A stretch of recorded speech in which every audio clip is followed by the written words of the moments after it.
I ask for the truth on behalf of Jessie Celis Fernandez concerning relationship issues. Will she ever find love? And I ask this in the name of truth, right conduct, peace, love and non-violence. Blessed be to the truth always. And we just cut the cards there for you, Jessie, and we'll just move them to the side over here. And we're going to deal out 3 cards for you. The first card we deal is in the position of the recent past. That's a period of time between now and this time last month, just for the argument's sake. The next card is the present, which is Jessie there right now at present. And then of course the immediate future is the other way around from the recent past, in the sense of it's about 3 or 4 weeks or so ahead. So let's just see what the crack is there for you, Jessie, and what's I suppose really you have to establish what's been going on, don't you, in that sort of regard. So what we'll do is we'll reveal the first card to see what it is. It's the recent past, and it's about what's been happening over the past 3 or 4 weeks or so. So what we'll do, we'll just flip the card nice and slow there, just to reveal its energy. And there's the first card. You've got the 2 of Wands. Got an Aries feel to it, hasn't it? Of course, the 2 of Wands, Crowley refers to the 2 of Wands as the Lord of Dominion. This particular Crow's Magic deck tends to focus on the bold and enterprising approach that you've recently experienced. I suppose really between now and this time last month, you were quite outspoken or quite outgoing, really. The question, will I ever find love? I got a funny feeling as though, yes, you were bold in that sense, enterprising in the sense of prepared to go out and get who you want. But of course it failed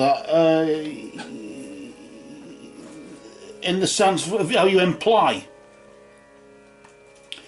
You imply failure, and I wonder why. What's all that about? Let's see what's going on now, and this might reveal the clue into why things have gone the way they have. Although really, 2's company, 3's a crowd, I suppose. But with the 2 of Wands, there doesn't really seem to be any reason why things should have gone wrong. Well, right now you've got the Knight of Wands. Notice more fire. Wands as fire. The Knight. The Knight is the airy part of. So you could say the airy part of fire, couldn't you? That's got like a Sagittarius, a Leo and an Aries feel again. Wands, of course, is spiritual essence. Notice you've got Wands here again. The 2 of Wands. The numbers 2 and 3 are related to the element of air. Just going back to the 2 of Wands there. 2 is related to the element of air, which is of course creative and transmissive powers. So you could say creative and transmissive powers of spiritual essence. And I suppose that's why you're looking at the communication with the essence or the spiritual side of that from a relationship point of view. I suppose that's why Crowley calls it bold and enterprising, because it's outspoken, isn't it? Or it's communicating. Anyway, it's communicating energy. Why energy? Well, energy, of course, one's as fire. Fire is energy because it's linked to the spirit of the south, where the sun is at its strongest point on the meridian, isn't it? So you could really say space of energy, in the sense of air is space of energy. So giving energy a space to exist within. The airy part again, the airy part of fire there again with the night. But in this case, communicating, more to do with adapting to a situation, more to do with right now you're having to shapeshift, maybe having to change your mannerisms, changing the way you dress maybe, or whatever it is, to sort of like fit in, if you get what I mean. Maybe that's been the problem. Although you've been bold, you've been enterprising, you've been outspoken, you've been creative, and you've communicated a lot, you've tried to get dominion, which in a way you have.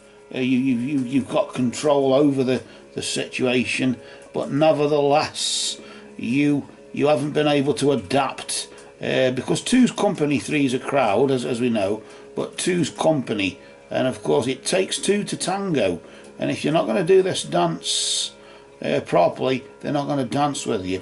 So you've got to adapt, haven't you? And maybe that's what you're trying to do now. Maybe you're doing right now what you weren't doing then. Although you were trying to get control of the situation, nevertheless you weren't adapting, you weren't shape-shifting like you are now. If only you could have sort of had those two together back then, you would have been better off, wouldn't you, really? But of course things happen in the way they do. Let's see what the next card is. Let's just see what the next energy is in your immediate future. Let's just see what's vibrating there. Let's just see. Oh, this isn't very good, isn't it? There's a bit of a warning going on there. The Five of Swords. Notice there a lot of distress, a lot of confusion, with a bit of Aquarius going on, probably a bit of emotions being attached to it there. Of course, distress and confusion in the sense of Crowley calls the Five of Swords the Lord of Defeat, in the sense of you're going to lose out again here. Notice here the pathway of light and darkness, that chessboard checkered type chessboard thing going off into the distance that symbolises the path of light and darkness. You step on a few black squares now and again, a few dark ones, but the idea is to step on the light ones as best as you can, but you're going to slip, aren't you, every now and again. Notice the angel there. We see the back of the angel, the rear there, facing down toward down that path of light and darkness. The wings symbolising the movement of any messages that are to be received by Crow Brother, maybe. Crow is king in this deck, and as you know, with this energy that we're using here to any messages, of course. The question, will I ever find love, of course, is I suppose a bit of a silly question in the sense of the will I ever side of it, because you're sort of being defeatist by saying that, really. If you get what I mean, there doesn't seem to be much of enthusiasm behind it, does there? And you're not the only one, a lot of people sort of ask that question, and it does tend to, it annoys me but not bothers me, because I'm not the one who's got to be bothered by it. In this particular case, for the foreseeable future though, Jessie, I'm afraid, it's a case where you're just going to lose out again, a lot of distress, a lot of confusion. 5 is loss, and loss of which is creative and transmissive powers, loss of communication breakdown. Notice how, yes, you tried to be the one in control of the communication before, and that communication will break down very soon. Because right now, yes, you are shape-shifting right now, you are adapting. But I got a funny feeling as though you're adapting now when you should have done it before. And it's about shutting the gate after the horse is bolted, if you get what I mean. But for the foreseeable future there, Jessie, unfortunately, sadly, there's a bit of darkness ahead, a bit of defeat, a bit of distress, a bit of confusion, a bit of upset there. Only for the foreseeable future, for the next month or so, and then no doubt things will settle down, won't it? Or won't they, as you would say. Or will they? Who knows? But for now, Jessie, these cards have spoken.